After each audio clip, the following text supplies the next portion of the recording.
మరొక వీడియోతో మళ్ళీ మీ ముందుకొచ్చిన Vani Mallesh. So welcome back to my channel Vani Mallesh 18. చూస్తున్నారు కదా, ఈరోజు సర్వపిండి అప్ప అనమాట. దానికోసం నేను కొంచెం బియ్య పిండి తీసుకున్నాను. దాంట్లో కొంచెం ఒక 4 పచ్చిమిర్చి తీసుకున్నాను. దాన్ని కొంచెం కోర్స్గా గ్రైండ్ చేసి యాడ్ చేసిన అనమాట.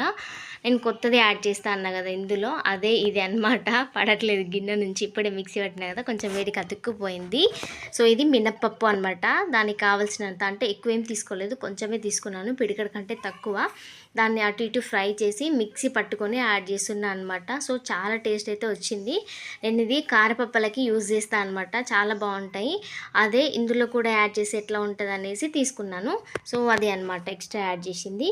నెక్స్ట్ పుట్నాల పప్పు, శనగపప్పు కాదు. నెక్స్ట్ పల్లీలని హాఫ్ పీసులుగా చేసి యూజ్ చేస్తాను అనమాట. ఇట్లా చేస్తే మనకి అప్ప చేసేటప్పుడు కూడా లడ్డు లడ్డుగా తగలవు అనమాట. సో ఫైనల్గా ఇది. నెక్స్ట్ అయితే సాల్ట్, టేస్ట్కి తగినట్టుగా సాల్ట్ అయితే యాడ్ చేసుకోవాలి. నెక్స్ట్ ఇది ధనియాల పౌడర్. ఈ ప్లేస్లో ఇంకేమైనా కావాలంటే ఎక్స్ట్రాగా కూడా యాడ్ చేసుకోవచ్చు. నేను కొత్తిమీర, పుదీనా, కరివేపాకు ఇవి ఏమి వేయలేదు. వాళ్ళు వేసినా తీసి పక్కన ఇస్తారు కాబట్టి సో ఫ్లేవర్ అయితే వస్తుంది, బట్ నేను వేయలేదన్నమాట. కొంచెం పసుపు యాడ్ చేసుకున్నాను. ఇందులో మసాలా కూడా యాడ్ చేసుకుంటారు, బట్ నేనేమి యాడ్ చేయలేదన్నమాట. అంత స్పైసీ ఎందుకు, ఇంకా పిల్లలు తింటారులే, పచ్చికారమే సరిపోతుంది అనేసి. సో ఫస్ట్ అయితే ఇలా మిక్సీ చేసుకొని, అంటే వాటర్ వేయ ముందు ఇట్లా కలిపితే అన్నీ ఈవెన్గా కలిసిపోతాయి కదా. సో అట్లా కలుపుకున్న తర్వాత కొన్ని వాటర్ పోసి మంచిగా కలుపుకొని, సరిపడినన్ని చూసుకుంటూ కలుపుకొని పిండిని అయితే అలా కలిపేసుకోవాలి. మరి గట్టిగా కాకుండా, లూజ్గా కాకుండా. మనం ఏదైతే ప్యాన్ యూజ్ చేస్తామో దానికైతే కొంచెం ఆయిల్ కానీ నెయ్యి కానీ యూజ్ చేయండి. నెయ్యి అయితే ఇంకా ఎక్స్ట్రా టేస్ట్ యాడ్ అవుతుంది. నేను వేద్దాం అనుకొని మర్చిపోయి మళ్ళీ ఆయిల్ వేసిన అనమాట. సో ఇట్లా పెట్టిన తర్వాత మంచిగా పెట్టుకొని, మరీ మందంగా కాకుండా పల్చగా కాకుండా. పల్చగా పెడితే మాడిపోతుంది, మందంగా పెడితే ఉడకదు. సో చూసుకొని అయితే పెట్టుకోవాలి. నెక్స్ట్ అలా పెట్టినాక హోల్స్ ఇలా పెట్టుకుంటే కొంచెం ఫాస్ట్గా మంచిగా కుక్ అవుతుంది అనమాట. మరి అట్లా ఉడకనట్టు ఉండకుండా మంచిగా ఉంటుంది ఇట్లా హోల్స్ పెట్టడం.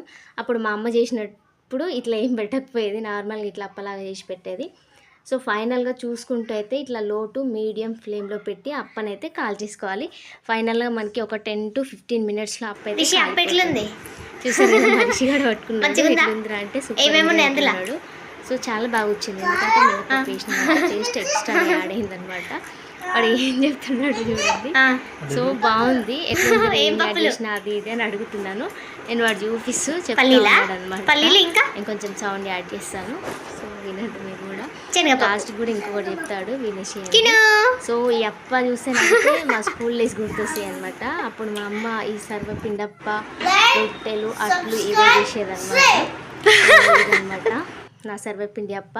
నచ్చితే ఒక లైక్ ఇచ్చి ఛానల్ని సబ్స్క్రైబ్ చేసుకోండి.